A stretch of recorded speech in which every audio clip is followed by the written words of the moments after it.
Hi, and welcome to Geek, Legion of Doom. I would like to thank Leo for having me back here. My name is Bobby, and, well, you can find me at Terribly Fun Films, and Geek, Legion of Doom mainly focuses on movies. That's not what we're looking at today. Today, we're looking at the new science fiction novel by C.L. Hagely, Hunter, the Fallen One. I am presuming this part in that it is the first in an intended series. If it is not, you definitely don't need to have read however many books came before this one to understand anything going on here. But in terms of the way the characters are laid out, the way the world is being presented, it feels like it's setting it up for the first time type of stuff. So that's why I think it is the first one in a series. Don't take that as a criticism, as C.L. Hagely is really, really great with the world building stuff. The world this book takes place in, that these characters inhabit, feels very well thought out, feels very realistic, with interesting sounding technology and cool ideas at play.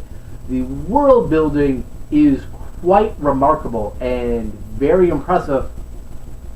And even when the plot was dragging a little bit, or was a bit too easy to guess what was the next surprise, as the plot kind of centers on a mystery of sorts, the world building is so good that I didn't really mind that. On top of, the characterizations are also quite excellent. Our main character of Lian Hunter is very, very complex, very interesting, and very relatable. He's not unpopular at high school. He's on a soccer team, but he does hang out with some geeky people.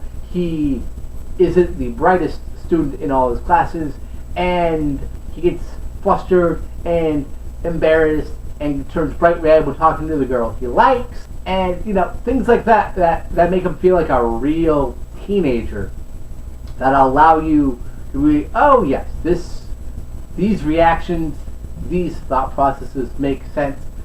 And happily, the author extends that same courtesy of depth to every character throughout the book, minus Lian's parents. They're set up here for more to be developed with his mom and dad, but they are very much just his parents. They're concerned about him. The dad works a lot, and the mom cooks delicious foods. That's kind of all you really know about them by the end. But with those two exceptions, every character has something really, not just relatable, but realistic seeming, and they all react in ways that make sense given who they are. There's a character named Professor Snodgrass, who becomes a major player in the later half of the book. And given that this is a professor, older and wiser, knows a little bit more, they react differently than our teenage heroes, but it all makes sense. It's all totally awesome. And so all the characterizations are very, very strong and very, very engaging, and that also helps see you through some of the plot's issues. I don't know if I would say that it's a pacing problem within the book, because my favorite parts are the first 80 or so pages, wherein we're just laying this world and the characters and the highfalutin, ridiculously elitist academy Lian and his best friend Gabriel attend.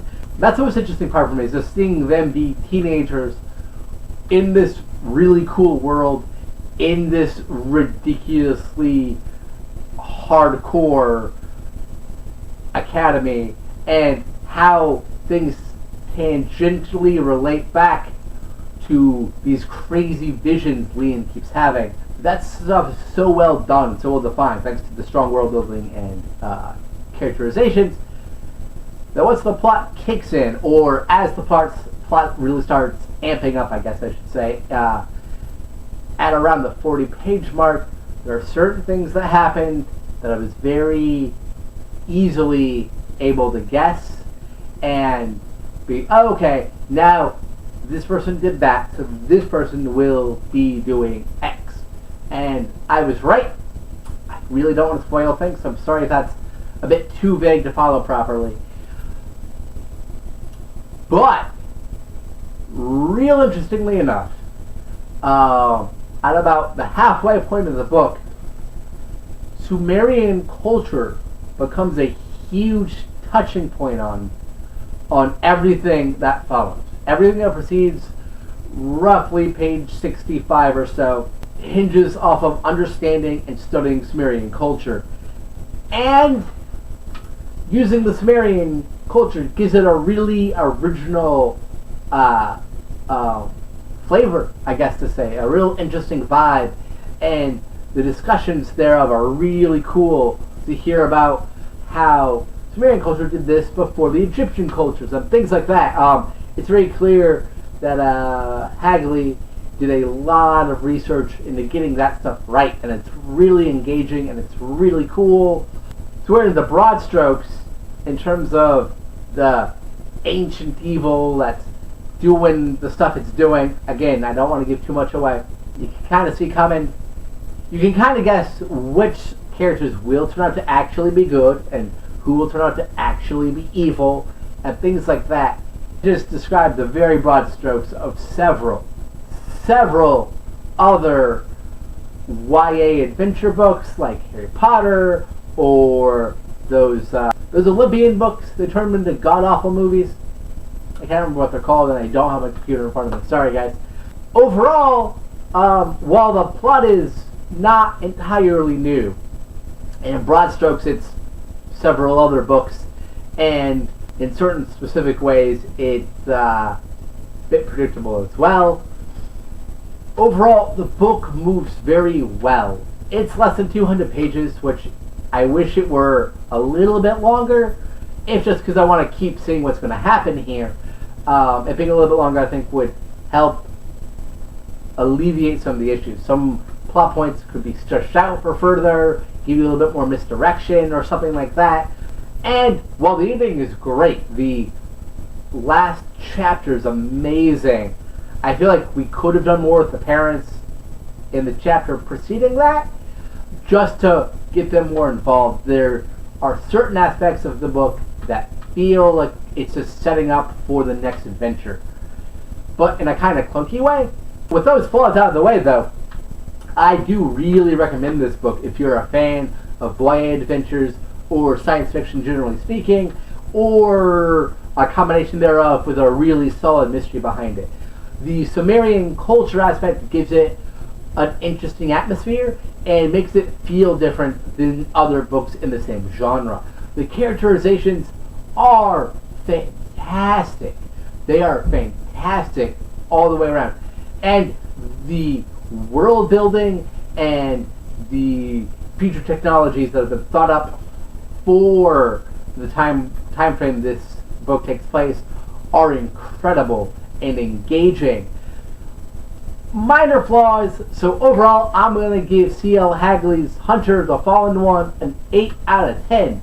I knew nothing about this book going into it, and I highly recommend it to people interested in these kinds of stories. As always, thank you for watching, and I'll see you next time.